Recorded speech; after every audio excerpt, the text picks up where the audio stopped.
Hi, welcome, beloved. This is Launa K. I'm a Namibian YouTuber, and so thank you so much for our returning subscribers. Thank you so much for subscribing, sharing, liking, and leaving your comment below. I really appreciate it. And if you're a new subscriber, thank you so much. Please subscribe, like, share, and leave a comment below. And by doing that, it will help this channel to grow. And of course, who is on YouTube and does not want a channel that is growing? Thank you so much. Without further ado, I'm going to share a story that is very dear to my heart, a story that I have been pondering over it for many years. Even before YouTube was like popular, even before Facebook was popular, I thought I was going to share it on Facebook, and it is as if the time was not. And I thought I was going to share it in newspaper. I thought I was going to share it, but then I just believe now is the time. This is a story of my life, a story that has been my friend for the past 28 years. And this is my story. I had been living with HIV for the past 28 years by the grace of God. Was it easy? It was never easy. Please sit back and take your glass either of water like mine, or you take your juice, you take your tea or coffee, and just take a sip, as I am going to share with you about this dear friend that I had been living with for the past 28 years. And her name is HIV and AIDS. I'm going to be looking down because I have just write down some points, and because I don't want to be all over. Dear viewers, for those who have been following me, as I have told you, share with you about my story. My childhood was very hectic. It was very busy, in a little bit positive way and in more of a negative way, of which I have come to realize that, if a mother in the house is not happy, if a mother is not happy, this affects the children, and it kind of impose something like it impose rejection on the children. And when the mother is also not happy, they kind of affect the children. So growing up in a very tough life as a child, you would ask yourself, how tough was it? We did not starve. There was food in the house. There was beautiful clothes in the house, but there was just no peace in the house. And and I was not spared when I've done a mistake. And I believe between the age of 7 and 12, I had developed a spirit of fear. And I had, whenever I hold something, the thing will just break. And when I drop a glass, my mom will come and hit me. And I also started forgetting. Whenever she sent me to the shop to buy bread, I would rather buy either meat or something. I just started just being a child that a stressful or depressed mother would not like to have around. I guess I was also like depressed, but as a child, I probably just did not know how to express it. And as a result of this, the moment when I started knowing how to go away from home, after I got my child, I was still having this childish, childish personality in me. I think I was still just a child, but after I got my daughter, I think the rejection started becoming severe, especially from my mom, and then the rejection from my daughter's father. And yes, so when I was my thing just cut. Yeah, so when I was taking the TB treatment, I saw that I was fine. And when I was done with the TB treatment, I just saw that I was just back to the denial, the bargaining, and things like that. And guys, fear, anxiety was hitting me so hard. Um, I remember when I was going through a course, I had to do a counseling course, HIV and AIDS counseling course, and just hearing about the symptoms of it, I almost died. A friend died during the workshop.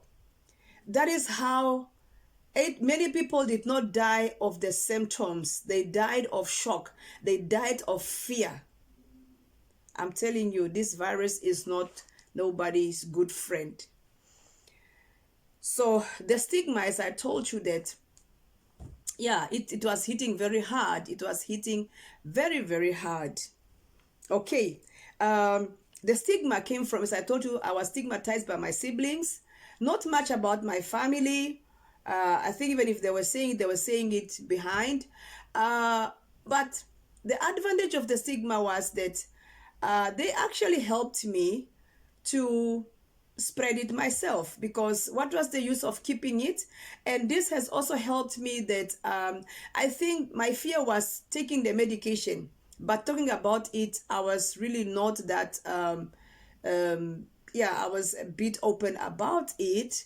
And because I just felt like I was helping people, because as a pastor, you just want people to have the freedom and so on. So I was also stigmatized by a nurse. A nurse told me in my face, saying that why adopting if you know you are about to die? Why adopting if you know you are about to die? And I also remember the doctor telling me in my face, you are having AIDS and that's why you cannot have children. And I also remember, going through a surgery for them to take out the fibroids, just to realize they were sterilizing me. And when I went to the hospital to ask them why they did that, and I asked them about the information of that doctor, they dodged me.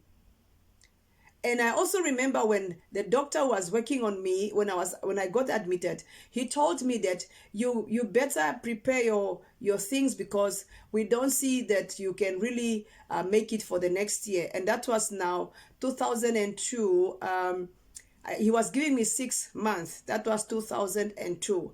He was giving me 6 months. And I also remember the same ex-husband who was fine, suddenly he was wishing me to die and his family. So it was really hard, guys. It was not easy. It was really hard. It was hard. But the pastors that I was with, I was serving with, they really supported me in this regard, and I think they helped me take this journey very easy. Yeah, so 2000 and 2000 and yeah, and I think in 8 I got on the medication, and 2007, I mean in 8, 9, 10, this medication were always giving me anxiety attacks, and I was just always like, each time I take this medication, I'll just get afraid. So I decided to just stop, and my blood pressure was always very low. So I stopped myself, and I started losing weight. I started getting sick and so on.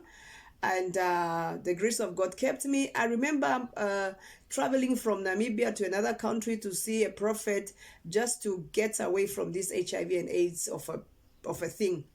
So, but then 2014, I had to make up my mind after some counselings, because remember now, the sister or one of the siblings, okay, no, let me rather put it this way. Then my elder sister now, because she works in the department of HIV and AIDS, so She was now like, she called the town I was living, and she was like, do my sister still come for a medication? And they said no, she had not been here for the past 2 years. So then she was calling me. She sent some people to come and talk to me. I was so mad about her.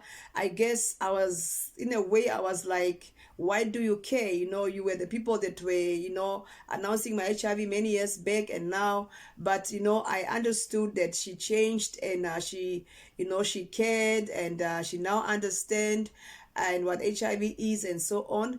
And I was very angry.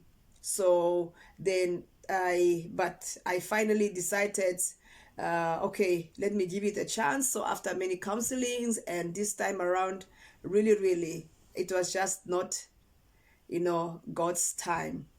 Death was just knocking at my door. I went to the hospital. I went to the private hospital, and I told myself, private hospital will not do me good, because what I wanted was to grow strong, was to break the stigma, was to not be afraid who think I'm positive whatsoever.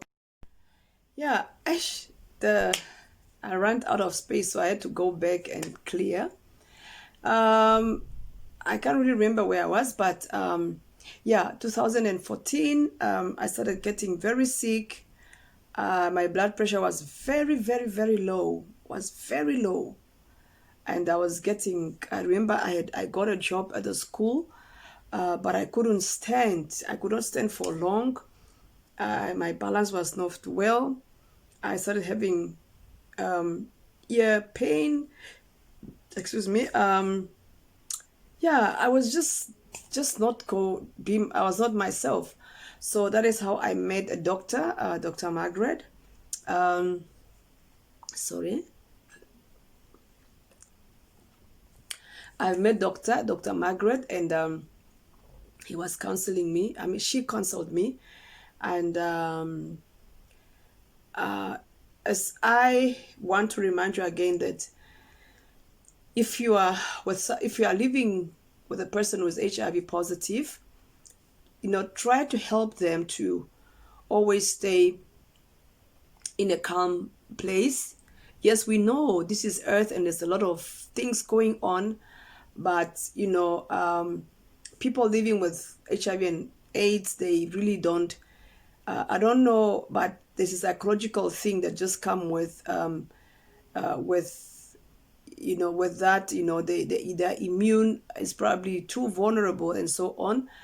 And I'm not really a doctor but from my own experience and also other people, I've seen that we don't handle stress too well. And but glory be to God, through the years I've learned to be the master of my own emotions, and and so on. Yeah, so the doctor counseled me, and she gave me an option of which I took. And as I told you, that I start my medication 2014 again. This must be maybe the fourth one now. And yeah, so I started the medication, but then I just thought that at the private hospital, I was just not really becoming psychologically strong. I needed probably support or something. And because when you go at the medical hospital, I had a very beautiful, or let me say, dear doctor, a family doctor, Dr. Ndukwe. And also at the private hospital, also you don't want to be there long because there's another client also waiting, but there's one thing this doctor have taught me. He said, Pastor Launa, HIV is an enemy, and your ARVs are bullets. So every morning when you wake up, when you take a bullet, it's like shooting at that enemy. And he will keep going further and further and further. He will be there, but he will also be afraid of you. So he said, when you take your medication, you are building your immune system. You are boosting it.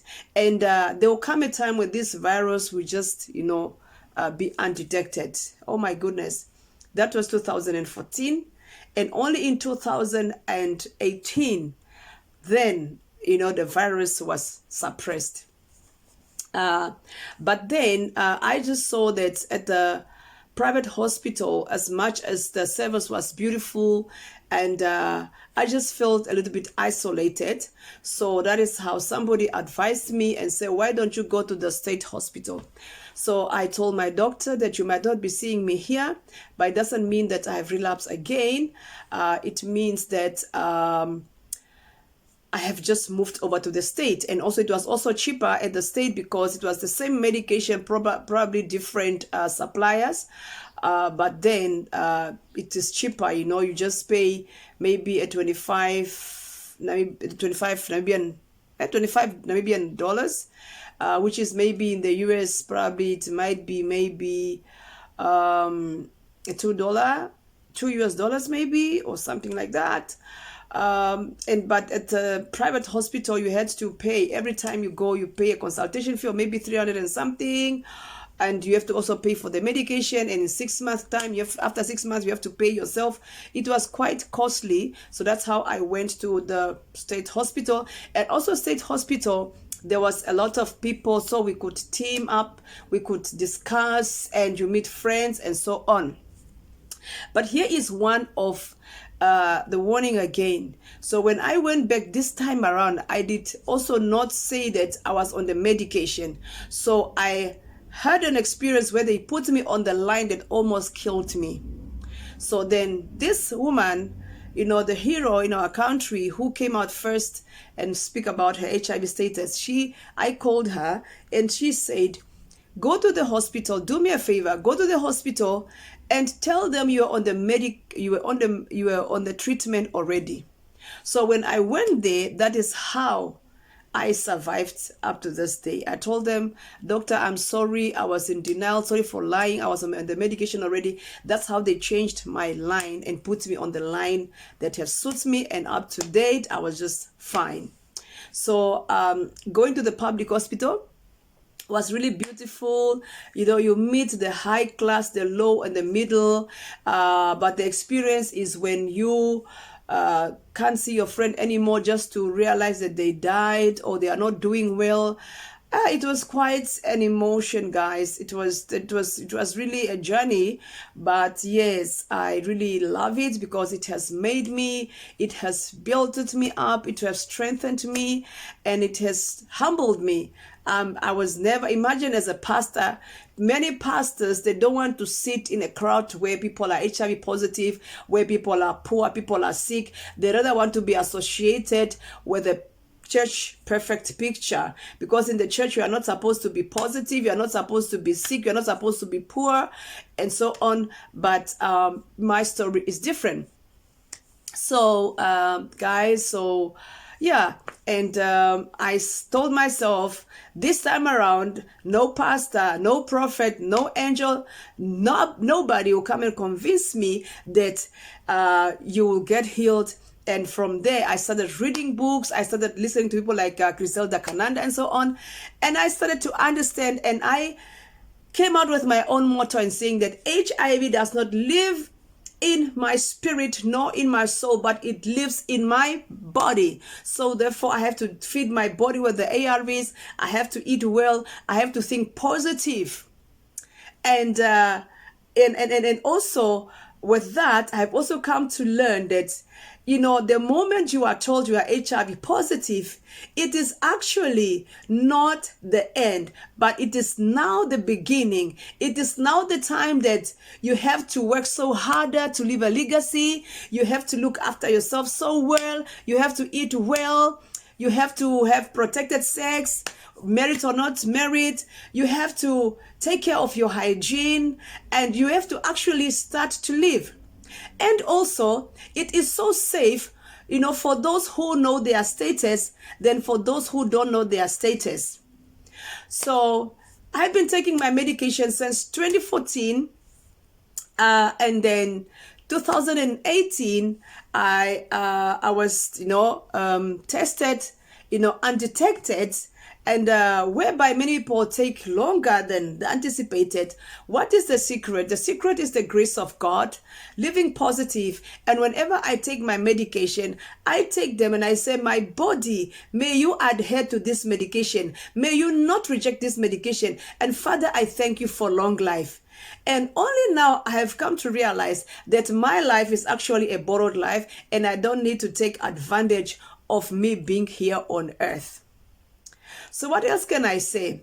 What I can say is that HIV is just a virus that will bow under the feet of Jesus, because the Bible says that every knee will bow and every tongue will confess that Jesus Christ is Lord. So taking the ARV is not a shame, but you are just taking care of this horse that you need to ride on. What can I say? I am grateful to the Lord. I am so, so grateful.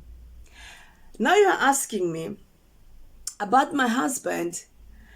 My husband, for those who have spouses that are like that, husbands are also just given, I don't know the name, but I'll find out the name. They're also given a certain tablet or put on a certain medication just to prevent them not contracting. Otherwise, if you find yourself in a situation like that, read more about the prevention.